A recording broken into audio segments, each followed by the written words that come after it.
Can the Rangers improve to 3-0 on their West Coast road trip? We break down a Thursday night's matchup between the Rangers and Calgary with Jess Belmosto of Locked On Calgary Flames.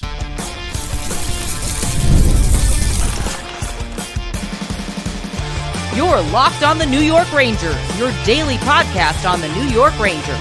Part of the Locked On Podcast Network, your team every day. Welcome back, Blue Shirts fans, to episode number 1187 of the Locked On New York Rangers podcast. I'm your host, John Chick. Just want to thank you guys, as always, for making Locked On New York Rangers your first listen every day. We are free and available on all platforms, including YouTube. And today's episode of Locked On New York Rangers is brought to you by FanDuel. You can start the season with a big return on FanDuel. New customers can place a $5 bet, and you will get started with $150 in bonus bets if you win your first $5 bet. Visit FanDuel.com to get started. And we are, of course, part of the Locked On Podcast Network, your team every day. So, yeah, very special crossover edition here today. We'll be talking with Jess from Locked On Calgary Flames, breaking down this matchup. It's been kind of a fun-filled, out-of-conference rivalry, I think, for both these teams over the past couple of seasons here. We've seen some fireworks and some overtime heroics and just about everything in between. So, yeah, definitely enjoy today's very special crossover edition between Locked On New York Rangers and Locked On Calgary Flames. All right, and so with no further ado, let's go ahead and kick off this very special crossover edition here of Locked On New York Rangers and Locked On Calgary Flames. This is John Chick with Locked On Rangers, joined by my good friend, Jess Belmosto of Locked On Flames. And Jess, interesting start to the season for the Flames for sure. They were hot right out of the gates there, starting 4-0. Leveled off a little bit, but they've won 2 in a row coming into this one. And I saw your more recent episode where you were talking about their playoff chances, and they're kind of in a unique spot because they are rebuilding, and yet they're off to a solid start here. So in spite of everything that's gone on and some of the players they've traded away, can they hang in the mix all season, and can they eventually challenge for and even get a playoff spot when it's all said and done this season? It feels like that would be the most Calgary Flames thing to happen. You finally get a general manager and a coach who are on the same page in terms of the goal isn't winning now. But, a high-end draft pick would be ideal, but you're never going to convince grown athletes to tank. So, I love watching good hockey, but at what cost? So I really feel like it's going to come down to game 82. Yeah, it's tough. I remember being in kind of a similar spot as you're in right now with the Rangers a few years ago when the rebuild was ongoing. And it ended up being the year where, I think that was the season where it was the COVID playoffs, and then the year after that. Both those seasons, the Rangers were kind of in the mix, and you want them to step on the gas and get into the playoffs and get this playoff experience. And, hey, you never know what can happen, right? If you're in the dance, you've at least got a shot at it. But then by that same token, it's like, yeah, but they're hurting their draft position. And I don't know. It's definitely a catch-22. And, for your sake, Jess, I'm hoping that they don't end up being like the last team out of the playoffs. Either eke your way in there or don't even come close, right? Is that pretty accurate for how you're feeling? Yeah. Absolutely. The Flames have this history of just picking in the mushy middle. And, those draft picks, those players are nice. Nothing against them, but with the needs of the Flames, they can't be picking that low in the draft in terms of the caliber of talent they're looking for, because we all know where the high-end talent starts. So I'm hoping that they either just kind of fizzle out or make a real run for it. Yeah, it's going to be interesting to watch for sure. And, something that we talked about, I'm pretty sure we discussed this the last time we did a crossover. Obviously 3 years ago, the big trade, Matthew Tkachuk goes to Florida, Jonathan Huberdeau, Mackenzie Weegar come to Calgary. Mixed results for both of those players. I feel like as kind of an outsider looking in here that Weegar's probably been the more successful of the two players in Calgary. But, just generally speaking, what's your assessment of both those players, especially this season? And do you feel like the fans are kind of warming up to them and they see them as kind of, the big part of the big picture here that's going on with Calgary? Definitely. I think that people really embraced Uyghur right off the bat. He was very vocal about how he wanted to play in Calgary and how excited he was for this opportunity. And he came in and just kind of took a leadership role and fit right in with the culture, and obviously played great hockey. So it's, great on both sides there.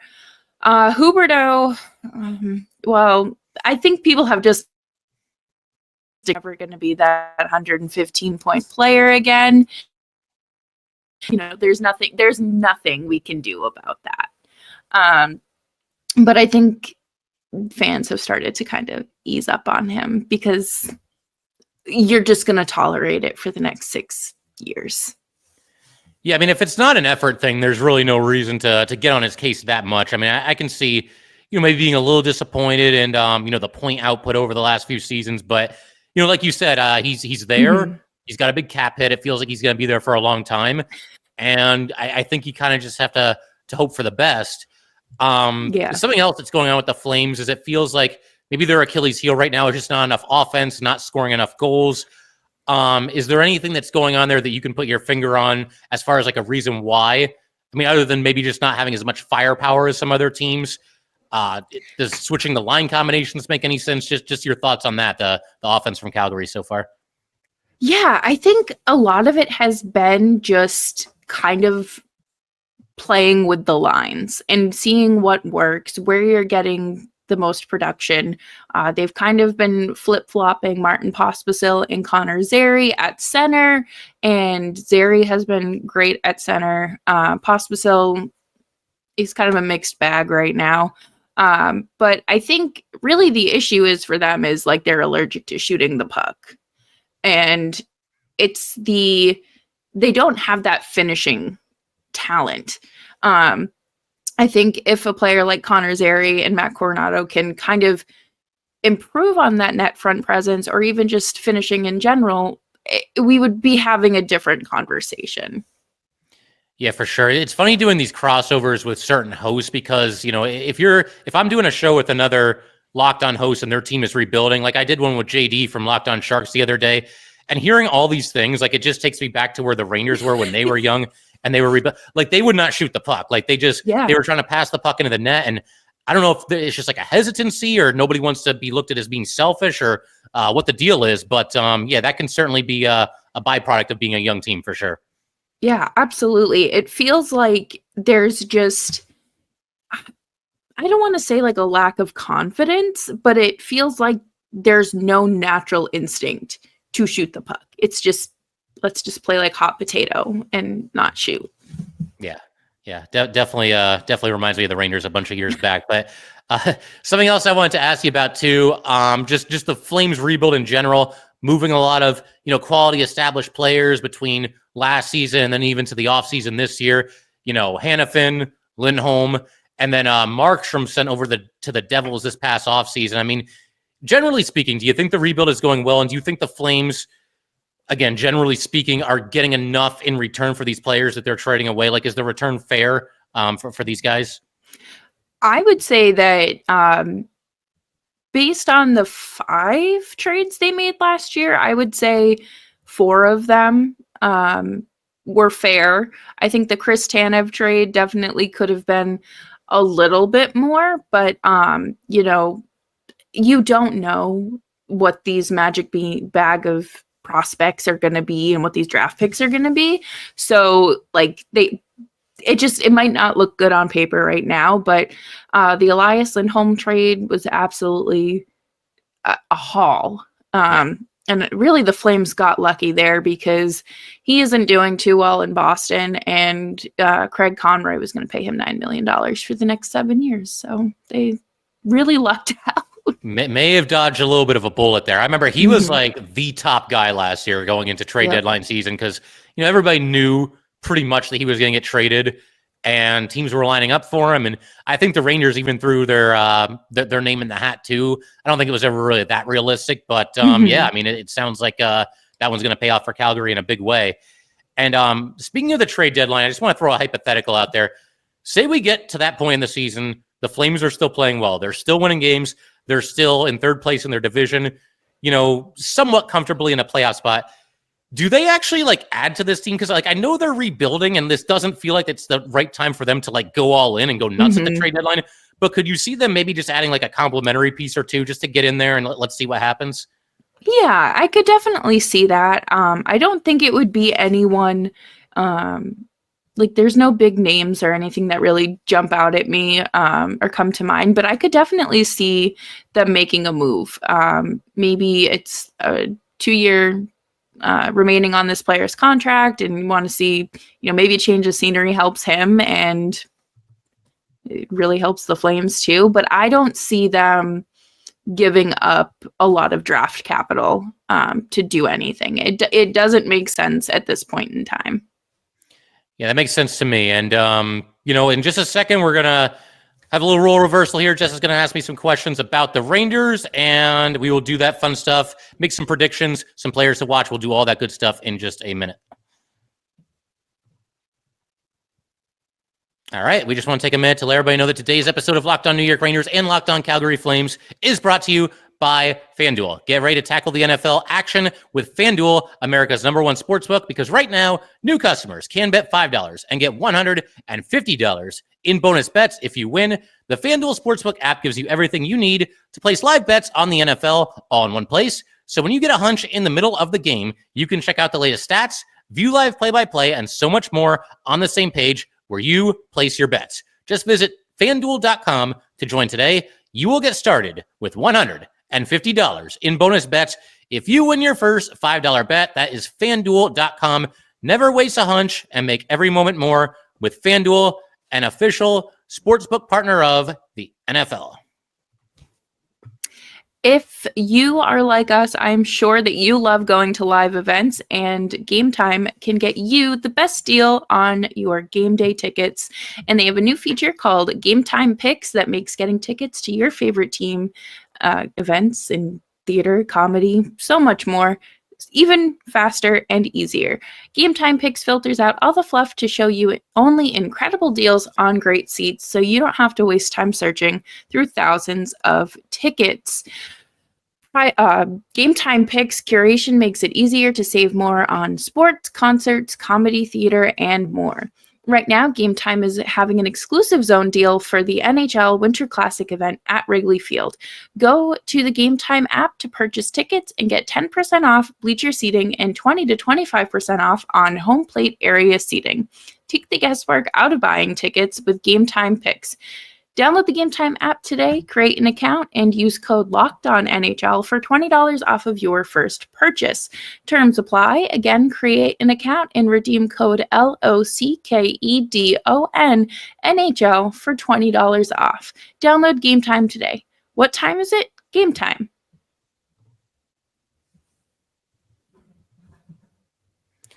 All right, so we'll go ahead and keep everything rolling here on this very special crossover edition of Locked On Rangers and Locked On Flames. Big shout out to the everydayers. As always, I'm sure both of these shows are going to be covering this game from every angle in the next episode. But Jess, you're up. Any questions you have for me about the Rangers, feel free to fire away. They're off to a pretty good start as well. But there's been some offensive lapses, it seems like, especially with some of the bigger stars. Do you have an idea of what may be happening there? Yeah, I mean, I think really it's just a sum of all the parts when you talk about, any kind of an offensive slump that the Rangers have gone through at points this season. Now, they have won 3 in a row, so that's the good news, and it does seem like certain players are starting to come out of it a little bit, namely Mika Zibanejad. But that's sort of been an ongoing storyline for the Rangers over the last handful of years here. You look at the stats at the end of the year and, Mika Zibanejad had another great year. Chris Kreider had another great year. But one issue that they've had is a lot of their points, not all of them, but a lot of their points do happen to come on the power play. And I think that Kreider and Mika both leave Ranger fans wanting a little bit more when it comes to 5v5 play. And on top of that, there has been nothing short of a revolving door when it comes to the third spot on that line. Now, of course, in the offseason, they went out, they traded for Riley Smith, and he's fit in pretty well. The three of them linked up for a really impressive goal in this last game against Vancouver. But I think that's the line that tends to, catch the ire of Ranger fans from time to time because, you're talking about with Kreider and Mika, the two longest tenured Rangers, two of the leaders on the team. And there's just too many nights where it feels like there's just not a whole lot from them. The good news is pretty much the other lines have mostly been firing on all cylinders. You'll get the occasional off night here and there, but I got to especially give a big shout out to the third line. They've been fantastic. Will Cuylle, Filip Chytil when he's been healthy, and Capo Caco. It's been they've contributed offensively, but more so than anything, that has become a shutdown line for this team, and a line that still to date has not been on the goal or has not been on the ice for a goal against this entire season. So a lot of stuff to like. Yeah, it's a crazy stat, right? So they've been a lot of fun to watch, and like I said, Mika's starting to come out of it a little bit, goal and an assist in the most recent games. So hopefully that continues going forward here on this road trip. That is an incredible stat. And they're younger players, correct? They're not. Yeah. They're more. They're all young. It's wild to think that like of those three players that like Filip Chytil is like the grizzled veteran there. He's like 24, but that's a story in and of itself because he's obviously had all these concussion issues. Last season, he plays the first 10 games of the season. Wasn't able to make it back, had a scary fall during basically a glorified skate around when he was on the rink, and then got back for some playoff games. But this year, I mean, you could tell how much he loves being back and how much he loves playing this game, and just meshed seamlessly with Caco and with Cuylle, and off to a fantastic start. Took a hit, friendly fire. K'Andre Miller got him a couple of games ago, and we were all fearing the worst, that it was another concussion. Sounds like that was not the case, and he has rejoined them on this road trip, and if he's up for it, and if the doctors clear him, then I would love to see him back out there in this game against Calgary. But we'll see. It sounds like it's very day to day. Yeah, I'm glad that he was able to escape that. Concussions are obviously no joke. You don't want to see that any more than you already have. Your special teams are top 5, I believe, in the league. Can you talk about the importance of those? Yeah, it's huge. There's times where even Ranger fans and just general hockey fans and critics of the Rangers, whoever it might be, they'll kind of get on the Rangers a little bit for sort of like over relying on that. But the way I've always looked at this, and what I'll continue to say here, I'm not going to look at an elite power play like it's a bad thing. I'm not going to look at an elite penalty kill like it's a bad thing. That's awesome. That's a huge part of hockey. And when it comes to playoff time, and I mean, Jess, you know this as well as I do, a lot, and not even just playoffs, even regular season, if you win the special teams battle, you're going to win the game far more often than not. Now, could they be a little bit better 5-on-5? Sure. And I think, against the Panthers in the conference final, maybe that was exposed a little bit, even though those games were tight. But, I mean, those are positive things. The top power play unit, those guys have been playing together forever. A lot of people want to see Lafreniere there, but you've got Mika, Kreider, Panarin, Fox, and Trocheck, and everybody's got their role, and they, fire the puck around, and it's been a really fun unit to watch for sure. Yeah, and special teams obviously is huge in the regular season, but I feel like they're even more important come the postseason. And I guess like the more reps you can get, the better you'll be towards the end there. But what's the goaltending situation, Ben? I know that there's been a lot of talk regarding contract extensions with Igor and just kind of a lot of noise. Yeah, with Igor and the contract extensions, I mean, that's sort of been the $1 million question, honestly, ever since this past season ended, because, the season ends and you're disappointed as a fan. I'm sure the players are disappointed because they were close. They just couldn't quite get to the finals there. But yeah, I mean, the attention immediately goes to, the long-term future of this team, and Igor's going into the last year of his deal, and what's it going to cost and what's it going to be?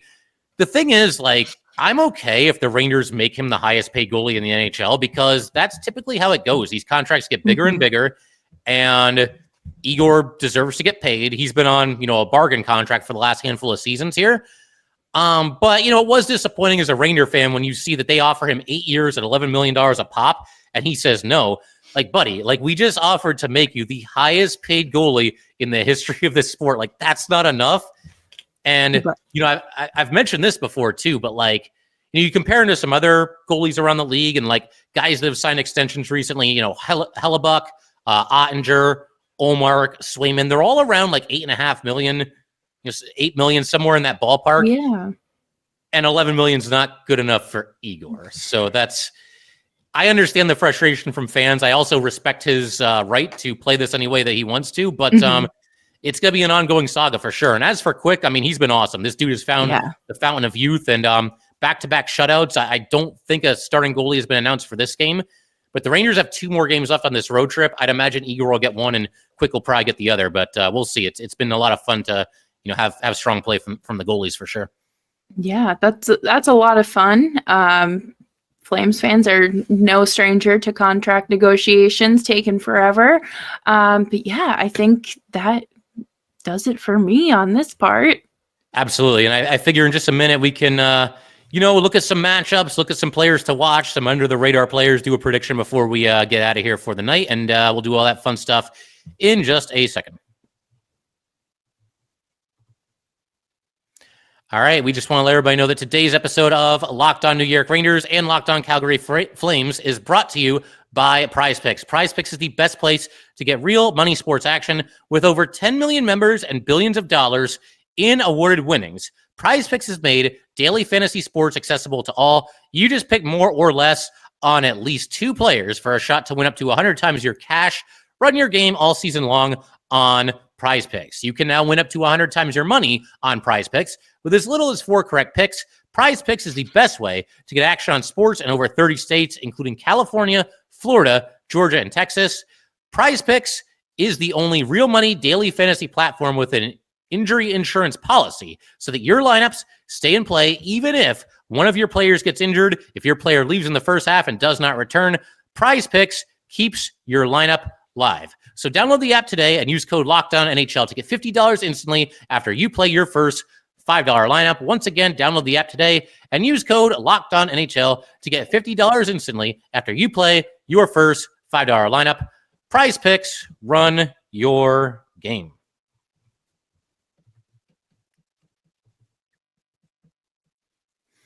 All right, so Jess, figure we can go ahead and wrap up today by talking a little bit about, just some players to watch and some predictions and everything. But, you were asking me about the Ranger goalies, and I do have to do the same for you with the Flames because Dustin Wolf is on fire right now.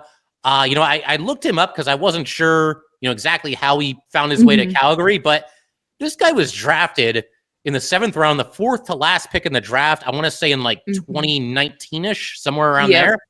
And man, I mean, what a needle in a haystack. This guy has been unbelievable. What are you seeing from him and how excited are you for him going forward here? This has been such a fun player to watch come through the pipeline. He obviously, is an undersized goalie.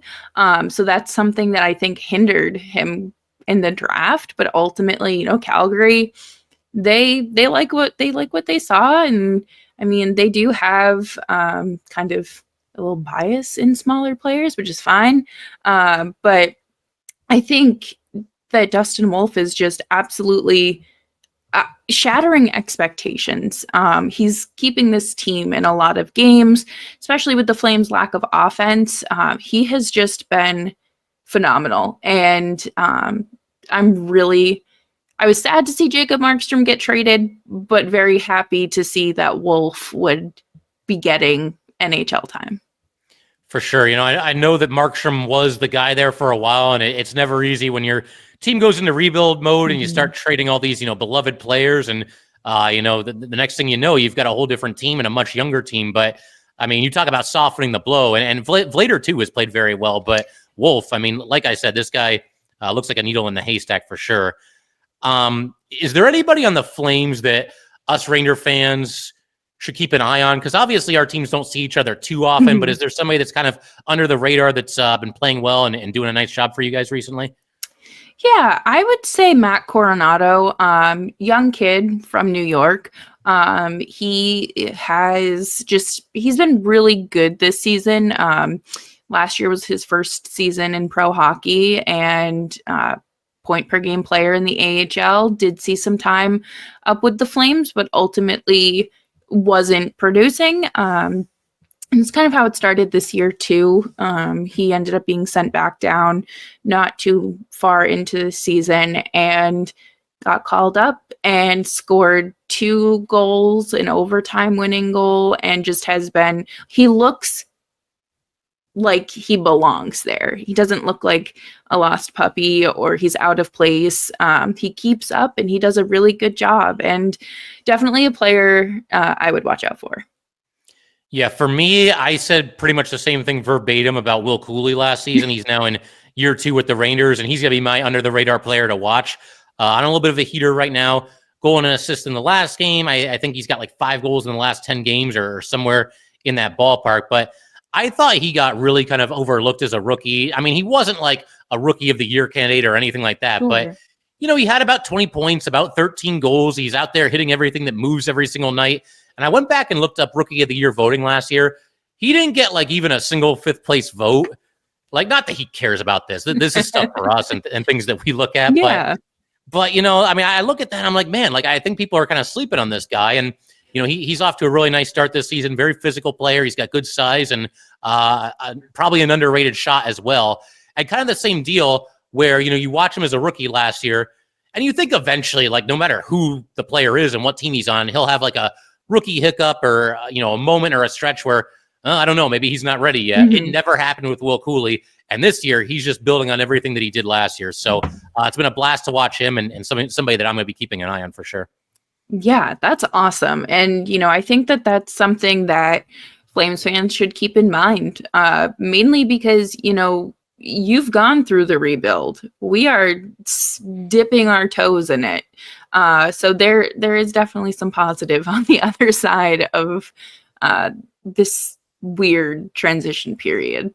There is, and you can have some fun along the way there too, because there will be some frustrating moments, and there will be some games that like slip away that like a more established team probably locks it down and gets the win. But with the Rangers, I used to say like it was like a spin of the roulette wheel when they would play, because they go out there and just look lost against a bad team, but then they go out there and go toe to toe with like an elite team and beat them, and it's like what? Like I never know which Rangers are going to show up from one night to the next, and you might be going through the same thing with the Flames right now. Yeah, I definitely feel like that's how it was towards, I guess, like maybe the 10 games into the season, like they went on a losing skid. I think that's what it was. I don't think they knew who was showing up. But it feels like they've kind of, leveled themselves out, and this homestand has been good for them. So we'll take it, and looking forward to just hopefully watching Dustin Wolf. No starting goaltender has been announced yet, but I really hope that he's in net tonight. Yeah, absolutely. And I figure we can wrap things up here with prediction. Do you want to throw out a final score, like anybody to score a goal, anything like weird or crazy or whatever to happen in this game? I'm going to say, if it's Vladar in net, I'll go 4-2 Rangers. If it's Wolf, probably 3-2 Rangers. That sounds about right. I was going to say, I'm going to go with a similar outcome. I'm going to say the Rangers win 5-3, but that 5th goal will be an empty netter. I do think this will be a close competitive game. Like I said, the Flames are off to a good start this year, and they've won 2 in a row. And, you mentioned that they've done well at home for the most part. And with the Rangers, it's kind of the opposite. They've kind of been road warriors this season. So definitely looking forward to it. I think it's going to be a fun game. We've seen the temperature really rise between these teams in recent seasons. They've played some crazy games. So I'm really looking forward to this one. Yeah, it's always a fun competitive match with these two. And I look forward to it. I think it's, especially when East Coast teams have to trek all the way out to Calgary, kind of an advantage for the Flames in some ways. But yeah, these two teams have definitely built a little bit of history between themselves these last few seasons. So we'll see where that goes. Absolutely. And so Ranger fans, Flames fans, thank you guys as always for tuning in. And Jess and I will see you next time.